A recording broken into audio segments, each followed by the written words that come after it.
Hey guys, welcome back to our channel and happy Makar Sankranti. जैसे बहुत सारे फेस्टिवल के अलग अलग नाम से जाने जाते हैं, बिहू, पोंगल, देश के अलग अलग जगह से जो भी फेस्टिवल उस सबकी शुभकामनाएं आप सबको।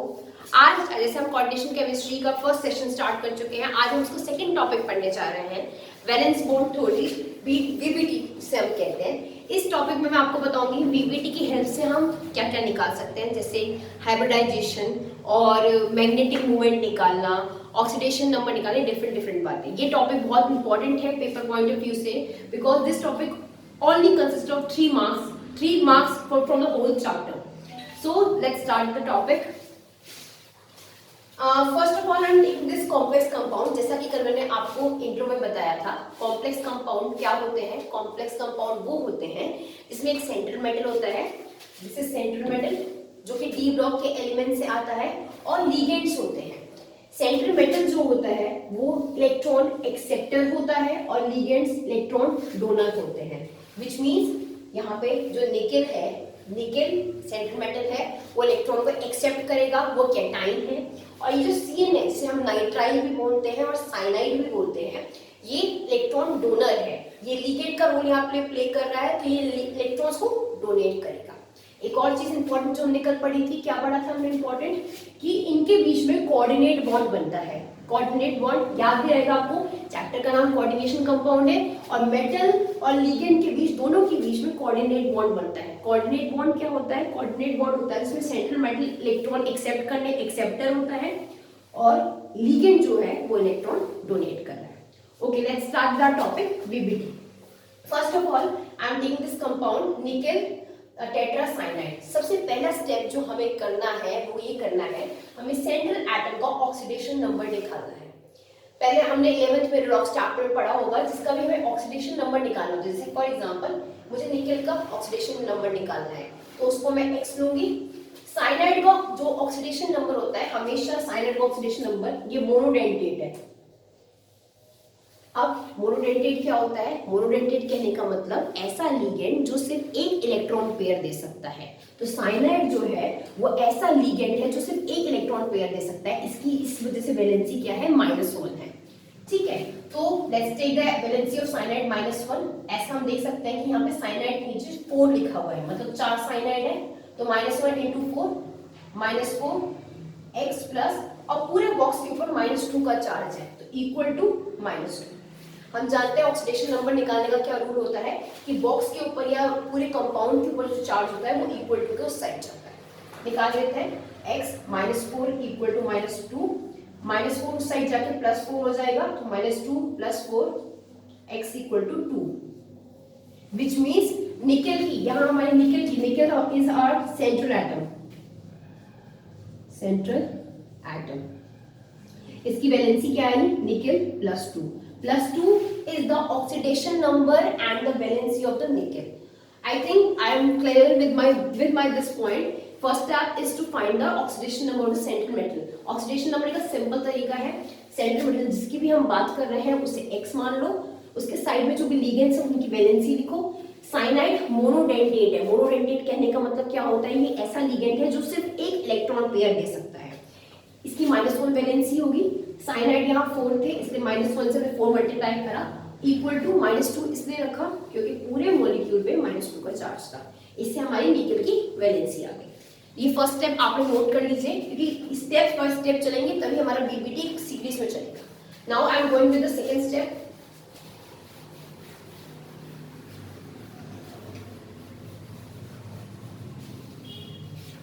Step 2, electronic configuration of central atom, central atom. As we all know, nickel का नंबर कितना होता है, 28 नंबर होता है निकेल का। निकेल का 28 नंबर होता है। इसकी कॉन्फ़िगरेशन क्या होगी, आर्गन 18, 4s2 3d8। इसको बॉक्स में बनाना बहुत जरूरी है, हम बॉक्स में बना लेते हैं। 4s2 को यहां से रब कर दो अगर आप बॉक्स बना रहे हो, और 3d5।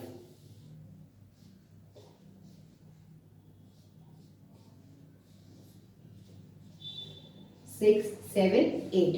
ठीक है, गलती से भी आप मत करना, जैसे हम जानते हैं होम्स रूल में पहले हमें सबको सिंगल भरना होता है, फिर हम पेयरिंग स्टार्ट करते हैं। ये निकल की नॉर्मल इलेक्ट्रॉनिक कॉन्फ़िगरेशन थी।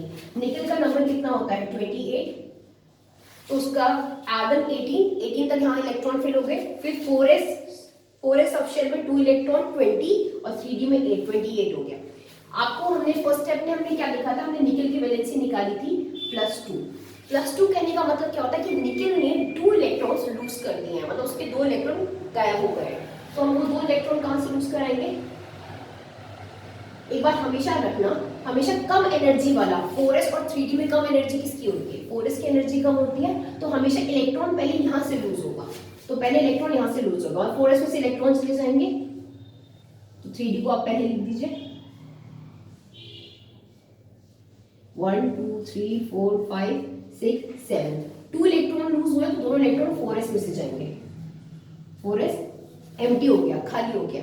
अब ये स्टेप एक बार फिर से समझ लेते हैं। हमने क्या करा, इलेक्ट्रॉनिक कॉन्फ़िगरेशन की, पहले निकल की नॉर्मल इलेक्ट्रॉनिक कॉन्फ़िगरेशन की 28 की, आर्गन 18, 4s में 2 20, 3d 8 28 इलेक्ट्रॉन्स हो गए। फिर हमने लिखा, हमने फर्स्ट स्टेप में निकल की ऑक्सीडेशन नंबर क्या निकाला था? +2 ऑक्सीडेशन नंबर निकाला था। +2 ऑक्सीडेशन का मतलब क्या होता है? निकल में से 2 इलेक्ट्रॉन कम हो गए। एक बात हमेशा रखना, जब भी 3d सीरीज में हम इलेक्ट्रॉन को निकालते हैं तो सबसे पहले इलेक्ट्रॉन हम 4s सब शेल में से या 4s ऑर्बिटल में से निकालते हैं। 2 इलेक्ट्रॉन कम हो गए और 4s के पास 2 इलेक्ट्रॉन थे, वो वहां से कम हो गए, मतलब यहाँ से लूज हो गए। आई think I made my this point clear. तो ये सेकंड स्टेप था, आप चाहते तो सेकंड स्टेप को नोट कर सकते हैं।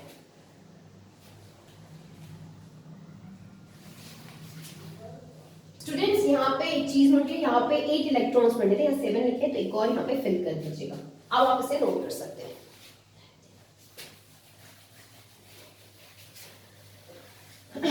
स्टेप एक बार रिमाइंड कर लेते हैं। फर्स्ट स्टेप था, हमने ऑक्सीडेशन नंबर निकाला सेंट्रल एटम का। सेकंड स्टेप था, जो भी हमने ऑक्सीडेशन नंबर निकाला था, जैसे निकल की ऑक्सीडेशन नंबर आई थी +2, उस हिसाब से मैंने कॉन्फ़िगरेशन लिखी।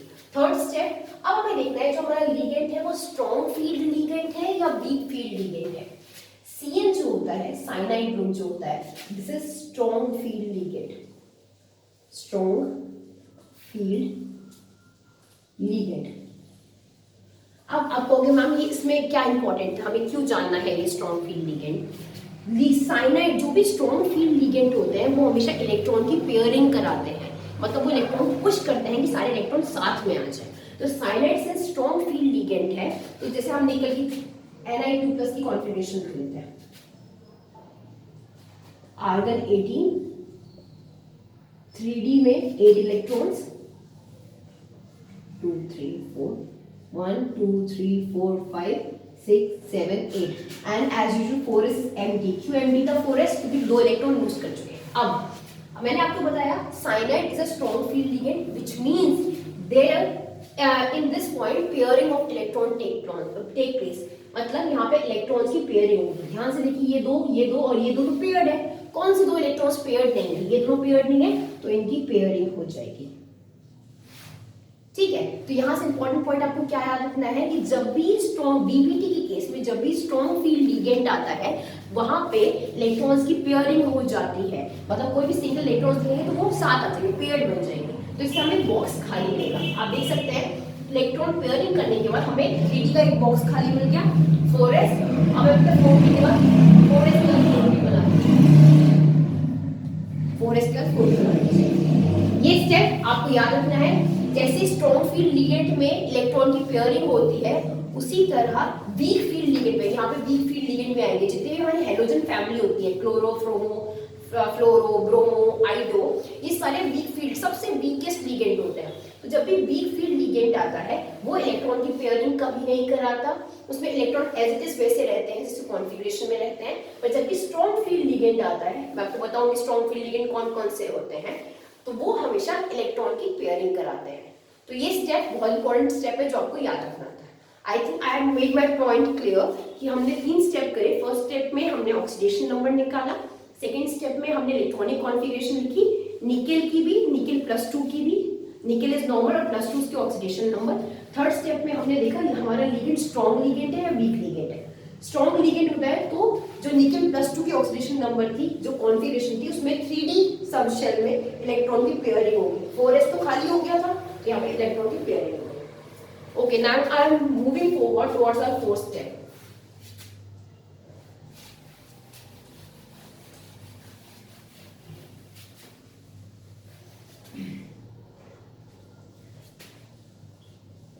निकेल +2 की कॉन्फ़िगरेशन देखते हैं। आर्गन 18,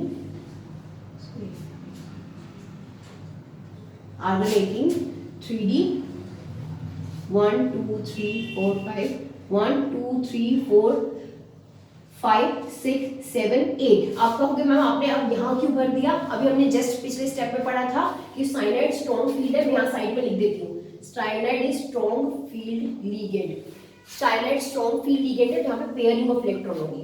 ये बात आप लिख लीजिए, पॉइंट नोट कर लीजिए कि in case of strong field ligand, in case of strong field ligand, pairing of electron takes place. Pairing of electron take place. ये इंपॉर्टेंट स्टेप है। अब नेक्स्ट स्टेप में क्या करना है, जो भी लिगेंड्स आए हैं उन्हें पेयरिंग करा दी, तो किसी इंपॉर्टेंट मकसद से, किसी कोई मोटिव से करवाई होगी। वो मोटिव क्या है? ये अपने इलेक्ट्रॉन्स देने आए हैं, तो वो इलेक्ट्रॉन एक्सेप्ट करने के लिए उन्हें स्पेस, जगह खाली बना दी। आप सिंपल देख सकते हो, उन्होंने जगह खाली क्यों बनाई? जगह खाली इसलिए करी है क्योंकि जैसे मैंने आपको बताया कि इस लिगेंड ने यहाँ पे ये जगह खाली कराई है। क्यों खाली कराई है? लिगेंड कभी भी कोई जगह खाली कराते हैं, कोई भी बॉक्स एम्प्टी करवाते हैं, उनका एक ही मोटिव होता है, उनको अपने इलेक्ट्रॉन डोनेट करना है। आप अच्छे से जानते हो लिगेंड यहाँ एक ही काम करने आए हैं, वो एक काम क्या करने आए हैं? अपने इलेक्ट्रॉन देने आए हैं। चलिए यहाँ पर ध्यान से देख सकते हैं 4 साइनाइड है। 4 साइनाइड विच मींस वो 4 इलेक्ट्रॉन देंगे, तो हमें 4 इलेक्ट्रॉन देने के लिए 4 स्पेस, 4 ऑर्बिटल्स खाली होने चाहिए। तो 4 ऑर्बिटल्स से एक 3D का बॉक्स, एक 4s का बॉक्स हमने खाली किया था, और 4s के बाद 4p के 3 बॉक्स बना लीजिए। हाँ, वी हैव 4 साइनाइड मॉलिक्यूल, तो 4 साइनाइड 4 इलेक्ट्रॉन देंगे। सिंपल बात याद रखिए, जितने इलेक्ट्रॉन उतने डब्बे खाली चाहिए आपको। 4 साइनाइड लिगेंड है तो हमें 4 डब्बे खाली चाहिए। 1 electron, 2 electron, 3 4, done.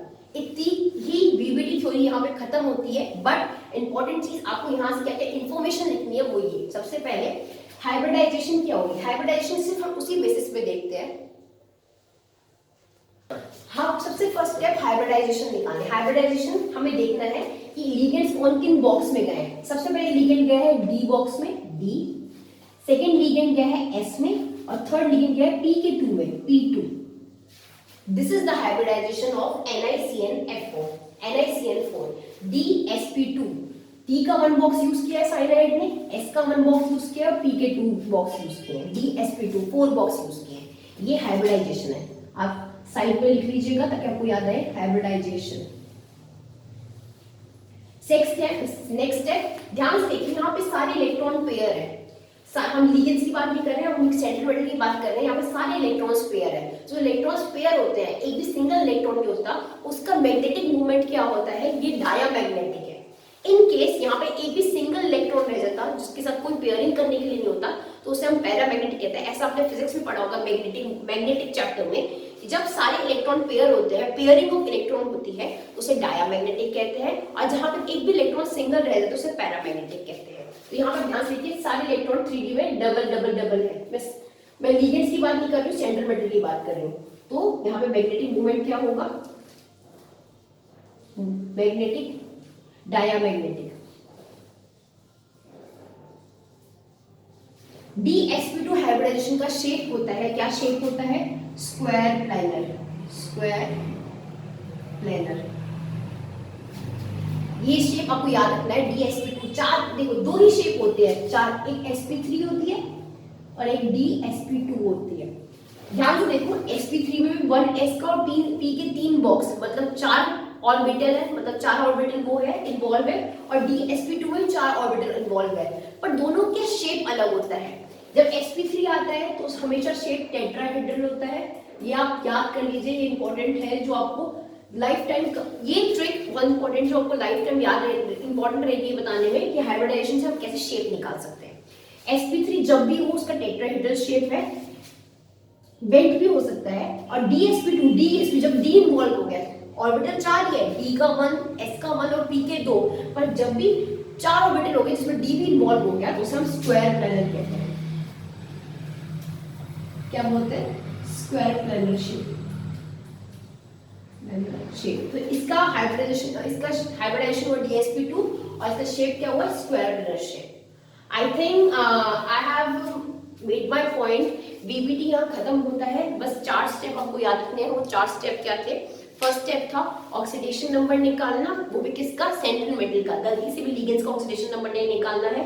Second step क्या था? आपको कॉन्फ़िगरेशन लिखनी है। जैसे सपोज हमने निकल का एग्जांपल लिया, नॉर्मल निकल की कॉन्फ़िगरेशन लिखनी है।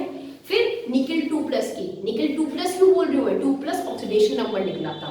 थर्ड स्टेप क्या करना है आपको? थर्ड स्टेप ये ध्यान रखना है हमारा लिगेंड स्ट्रॉन्ग लिगेंड है या वीक लिगेंड है। इन केस स्ट्रॉन्ग लिगेंड है, जैसे साइनाइड स्ट्रॉन्ग लिगेंड था हमारा, तो उसमें इलेक्ट्रॉन्स की पेयरिंग होगी। किन इलेक्ट्रॉन्स की पेयरिंग होगी? 3D में जो ऑर्बिट इलेक्ट्रॉन्स है। और वीक फील्ड लिगेंड होता है तब इलेक्ट्रॉन्स की पेयरिंग नहीं होगी। एक और बात, इलेक्ट्रॉन्स की पेयरिंग होने से क्या हमें मिल रहा है? हमें बॉक्सेस खाली मिल रहा है। फोर्थ स्टेप क्या था? फोर्थ स्टेप ये थे लिगेंड्स का काम क्या है? लिगेंड्स का काम है इलेक्ट्रॉन डोनेट करना। वो इलेक्ट्रॉन देने आए हैं, तो जितने लिगेंड्स उतने उन्हें बॉक्सेस खाली चाहिए। यहाँ पे 4 साइनाइड लिगेंड थे। साइनाइड ने 3D का एक बॉक्स खुद खाली कर दिया पेयरिंग करके। एक बॉक्स ये हो गया, 4s का एक बॉक्स अभी हमने +2 कॉन्फ़िगरेशन से खाली किया था, और 4p के 2 बॉक्स, तो 4 बॉक्स खाली हो गए और 4 ही साइनाइड है। तो चारों साइनाइड ने अपनी डोनेशन इलेक्ट्रॉन डोनेट कर दिया। लास्ट स्टेप, इसी बॉक्स को देख के हाइब्रिडाइजेशन का पता लगाओ। देखो पहला इलेक्ट्रॉन d में गया d, दूसरा इलेक्ट्रॉन s में गया s, और बाकी 2 इलेक्ट्रॉन्स p में गए तो dsp2। जब भी 4 ऑर्बिटल में d इन्वॉल्व हो जाता है dsp2 में, तो उस शेप को बोलते हैं स्क्वायर प्लेनर। और अगर 4 ऑर्बिटल में d का रोल कुछ नहीं है, जैसे sp3 4 ऑर्बिटल रहे इसमें d का रोल नहीं है, तो उसका शेप होता है टेट्राहेड्रल। ये बात याद रखना। लास्ट स्टेप जो आपको इंपॉर्टेंट याद रखना है, 3D में जो सारे इलेक्ट्रॉन्स हैं वो सारे पेयर्ड है। जब इलेक्ट्रॉन सारे पेयर होते हैं, कोई भी सिंगल नहीं होता, उसे डायमैग्नेटिक कहते हैं। ये डायमैग्नेटिक था। इन केस एक भी सिंगल इलेक्ट्रॉन आता है तो उसे पैरामैग्नेटिक कहते हैं। Thank you. एंड आपको आगे अगर कोई भी इस टॉपिक से रिलेटेड डाउट है तो you can comment me in the comment section. Thank you and have a nice day.